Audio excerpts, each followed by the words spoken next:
السلام علیکم ورحمۃ اللہ وبرکاتہ۔ امید ہے کہ آپ سب خیریت سے ہوں گے، حضور کے بابرکت فرامین سے استفادہ حاصل کر رہے ہوں گے۔ اور جیسا کہ پہلے بھی آپ سے یہ بات میں نے بیان کی کہ حضور علیہ الصلوۃ والسلام کی محبت جو ہے وہ اصل ہے، ہمارا کل سرمایہ ہے، ہمارا سب کچھ ہے۔ اگر حضور علیہ الصلوۃ والسلام کی محبت ہمارے دل میں ہے تو پھر ہمارے پاس سب کچھ ہے، اور اگر حضور علیہ الصلوۃ والسلام کی محبت کسی شخص کے دل میں نہیں تو پھر وہ بندہ بہت زیادہ خطرے میں ہے۔ اور حضور علیہ الصلوۃ والسلام کی محبت انسان کے لیے بہت ضروری ہے۔ اسی لیے حضور علیہ الصلوۃ والسلام نے بیان فرمایا کہ اپنی اولاد کو 3 چیزوں کی محبت سکھاؤ: قرآن کی محبت، اہل بیت کی محبت اور اپنے نبی کی محبت۔ تو نبی صلی اللہ علیہ وسلم کی محبت سکھانا یہ بھی ضروری ہے۔ تو حضور کی محبت حاصل کرنے کے لیے کچھ اسباب بھی اختیار کرنے پڑتے ہیں، کچھ ایسے کام کرنے پڑتے ہیں کہ جن سے حضور کی محبت دل میں پیدا ہو۔ تو حضور علیہ الصلوۃ والسلام کی محبت دل میں پیدا کرنے کے لیے، خصوصاً بچوں کے لیے، تو حضور کے بچپنے کے واقعات بہت ہی اہمیت کے حامل ہیں کہ حضور علیہ الصلوۃ والسلام کی ولادت کے وقت کے جو بابرکت واقعات ہیں، اور حضور علیہ الصلوۃ والسلام کے نور کی اللہ تعالیٰ نے کس طرح حفاظت کی، اور پھر اس نور کو اللہ تعالیٰ نے آگے منتقل کیا، اور پھر حضور علیہ الصلوۃ والسلام کی ولادت ہوئی۔ حضرت عبداللہ رضی اللہ تعالیٰ عنہ جو تھے، یہ ایک دفعہ جنگل میں گئے تو وہاں پر کچھ یہودیوں نے آپ کو پکڑ لیا، اور آپ کے چہرے کو دیکھ کے پہچان گئے کہ یہ نبی آخر الزماں صلی اللہ علیہ وسلم کے والد ہیں۔ تو انہوں نے کہا کہ ان کو قتل کر دینا چاہیے۔ تو جب ان کو قتل کرنے کے لیے یہودیوں نے سازش کی اور پلان کیا، اور ان کو قتل کرنے کے لیے جب سارے یہودی مل کر آئے، تو اس وقت اللہ کے حکم سے کچھ ایسے لوگ سفید پوش وہاں پر آئے کہ جنہوں نے حضرت عبداللہ رضی اللہ تعالیٰ عنہ کی حفاظت کی، اور یہ ساری چیزیں، یہ ساری باتیں، یہ سارا جو واقعہ تھا، حضرت آمنہ رضی اللہ تعالیٰ عنہا کے جو والد تھے یہ سب دیکھ رہے تھے۔ تو جب انہوں نے یہ دیکھا تو ان کو بھی اپنی لڑکی یعنی حضرت آمنہ رضی اللہ تعالیٰ عنہا کے لیے ایک لڑکے کی تلاش تھی۔ تو وہ جب یہ سارا واقعہ حضرت آمنہ رضی اللہ تعالیٰ کے والد محترم نے دیکھا تو وہ سمجھ گئے کہ یہ کوئی عام شخصیت نہیں ہے۔ حضرت عبداللہ رضی اللہ تعالیٰ جو تھے، یہ ایسے شخص تھے کہ علماء نے لکھا کہ جو مکے کی خواتین تھیں وہ ان سے نکاح کرنے کی خواہش مند تھی، لیکن حضرت عبداللہ کے جو والد تھے حضرت عبد المطلب، یہ چاہتے تھے کہ کوئی نیک پارسا متقی پرہیزگار عورت جو ہے وہ ان کے نکاح میں آئے۔ تو ایسا ہی ہوا کہ حضرت آمنہ رضی اللہ تعالیٰ عنہا کے جو والد تھے، پھر وہ یہ سارا واقعہ دیکھ کر حضرت آمنہ رضی اللہ تعالیٰ عنہا کے لیے نکاح کا پیغام لے کر حضرت عبداللہ رضی اللہ تعالیٰ عنہ کے گھر پر گئے۔ تو جیسی تلاش حضرت عبداللہ رضی اللہ تعالیٰ عنہ کے لیے تھی لڑکی کی، ویسی ہی ساری صفات حضرت آمنہ رضی اللہ تعالیٰ عنہا میں موجود تھیں۔ تو پھر حضرت عبد المطلب بھی جو تھے وہ بھی اس نکاح کے لیے راضی ہو گئے، اور پھر حضرت عبداللہ رضی اللہ تعالیٰ عنہ کا نکاح حضرت بی بی آمنہ رضی اللہ تعالیٰ عنہ سے طے پایا، اور پھر نکاح ہوا۔ اور پھر حضور علیہ الصلوۃ والسلام کا نور جو تھا وہ حضرت عبداللہ رضی اللہ تعالیٰ عنہ سے نکل کر حضرت آمنہ رضی اللہ تعالیٰ عنہ کے وطن میں منتقل ہوا۔ اور پھر اس وقت کے بھی کافی سارے واقعات علماء کرام نے کتابوں میں، یعنی سیرت کی کتابوں میں بیان فرمائے ہیں کہ کیا کیا واقعات اس وقت رونما ہوئے، اور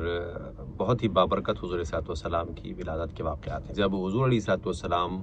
کا دنیا میں تشریف لانے کا وقت آیا تو سیدہ آمنہ رضی اللہ تعالیٰ عنہ خود فرماتی ہیں کہ حضور علیہ الصلوۃ والسلام کی جب ولادت ہوئی تو میرے بدن سے ایک نور نکلا، اور اس نور کی برکت سے میں نے ملک شام کے محلات کو دیکھ لیا۔ تو حضور علیہ الصلوۃ والسلام، علماء نے بیان فرمایا کہ حضور نور بھی ہیں، یعنی نور ہدایت بھی ہیں آپ، اور نور حسی بھی اللہ تعالیٰ نے آپ کو عطا فرمایا، اور نور ہدایت بھی آپ ہیں کہ حضور علیہ الصلوۃ والسلام کی برکت سے اہل عرب جو تھے وہ کفر کی تاریکیوں سے، شرک کی تاریکیوں سے، اور وہاں کی جو ظلمتیں تھیں، جو ان کے لڑائی جھگڑے ہوا کرتے تھے، وہ کافی لمبے لمبے عرصے تک رہا کرتے تھے۔ وہاں پر ایک الگ ہی ماحول تھا حضور کی آمد سے پہلے۔ تو حضور علیہ الصلوۃ والسلام نے ان سب کو ان تاریکیوں سے نکالا، تو حضور یقیناً ہدایت کے نور بھی ہیں، اور حضور کو اللہ تعالیٰ نے نور حسی بھی عطا فرمایا۔ کہ علماء کہتے ہیں کہ صحابہ کرام رضی اللہ تعالیٰ عنہ فرماتے ہیں کہ جب حضور علیہ الصلوۃ والسلام مسکراتے تھے تو حضور کے دندانوں کے درمیان تھوڑا سا ایک گیپ تھا، تو اس گیپ میں سے جب حضور مسکراتے تھے تو اس گیپ میں سے نور نکلتا تھا کہ جو دیواروں پر پڑتا تھا، اور در و دیوار جو تھے وہ روشن ہو جایا کرتے تھے۔ اسی طرح سیدہ عائشہ رضی اللہ تعالیٰ عنہا کی حدیث ہے کہ سیدہ عائشہ فرماتی ہیں کہ میری سوئی جو تھی میرے ہاتھ سے گر گئی اور وہ گم ہو گئی، میں اس کو ڈھونڈ رہی تھی، لیکن ہوا ایسا کہ حضور علیہ السلام تھوڑی دیر بعد کمرے میں تشریف لائے۔ تو جیسے ہی حضور کمرے میں تشریف لائے تو بالکل پورا گھر جو تھا وہ نورانی ہو گیا، روشن ہو گیا، اور کہتی ہیں کہ حضور کے اس نور کی برکت سے میں نے وہ جو سوئی گم ہو چکی تھی اس کو ہی میں نے پا لیا۔ تو حضور علیہ السلام نور ہدایت بھی ہیں اور نور حسی بھی ہیں، اور حضور علیہ السلام کی جب ولادت ہوئی تو حضرت آمینہ خود فرماتی ہیں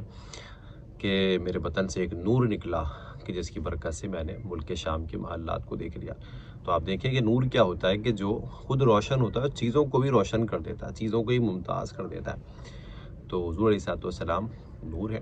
تو حضور علیہ السلام کی برکت سے وہ جو سارے ملک شام کے محلات جو تھے جو اندھیرے میں تھے،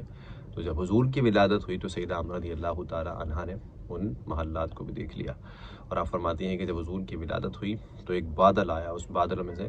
کافی ساری پرندوں کی بھی آوازیں آ رہی تھیں۔ ایک کہنے والا کہہ رہا تھا کہ ان کو اپنے ساتھ لے کر چلو اور پورے عالم کی ان کو سیر کراؤ۔ تو پھر حضرت آمنہ رضی اللہ تعالیٰ عنہا کے پاس وہ بادل آیا اور حضور علیہ السلام کو وہاں سے لے کر گیا، پوری دنیا کی سیر کرائی، پورے عالم کی سیر کرائی۔ اور پھر حضور علیہ السلام کو تھوڑی دیر بعد وہ بادل حضرت آمنہ رضی اللہ تعالیٰ عنہا کے پاس واپسی چھوڑ کے چلا گیا۔ اور پھر حضور علیہ السلام کے والد جو تھے وہ حضور علیہ السلام کی ولادت سے پہلے ہی ان کا وصال ہو چکا تھا۔ تو حضور علیہ السلام کے دادا حضرت عبد المطلب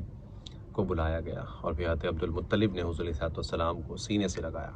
اور پھر اس کے بعد آپ نے ان کو بوسہ دیا اور حضور کا نام محمد صلی اللہ علیہ وسلم رکھا۔ تو حضور علیہ السلام پھر جب تھوڑا سا اور وقت گزرا تو پھر ایسا ہوتا تھا کہ اہل عرب کا ایک طریقہ کار تھا کہ وہ اپنے بچوں کو مضبوط کرنے کے لیے، ان کو صحت مند بنانے کے لیے، ان کو ایک اچھی زبان سکھانے کے لیے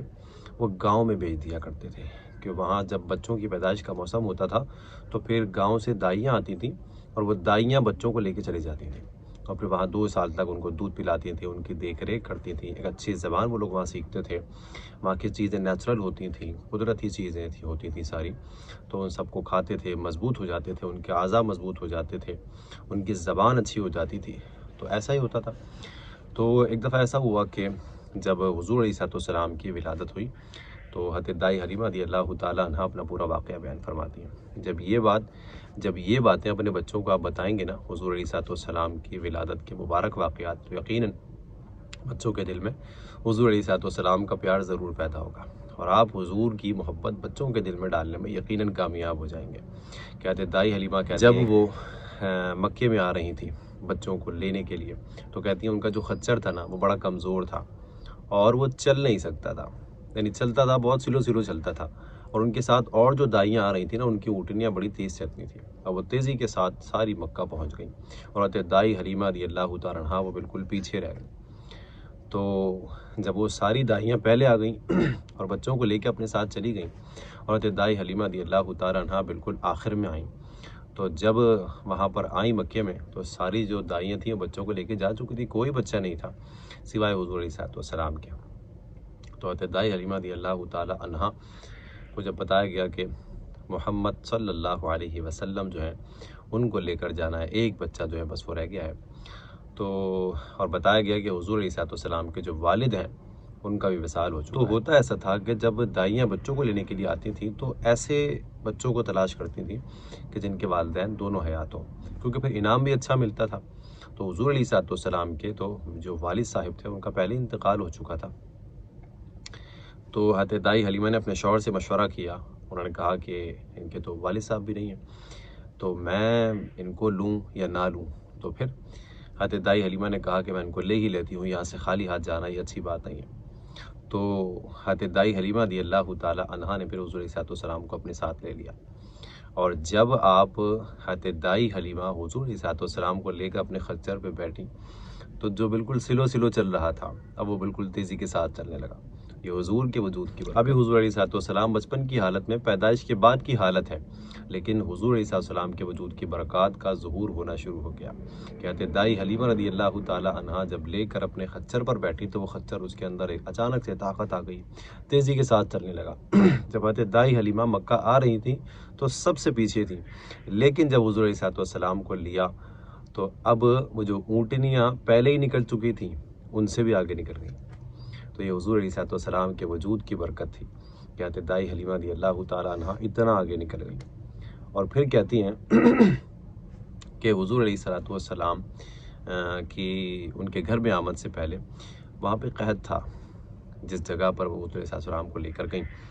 تو وہاں پہ جو بکریاں تھیں ان کے تھن بھی خشک ہو چکے تھے، ان میں دودھ بھی نہیں تھا، اور حضرت دائی حلیمہ کے جو بیٹے تھے وہ بھی بھوکے تھے۔ وہ کہتی ہیں میری چھاتی میں بھی دودھ نہیں تھا، لیکن جب حضور علیہ الصلوۃ والسلام کو اپنے گھر میں لے کر گئیں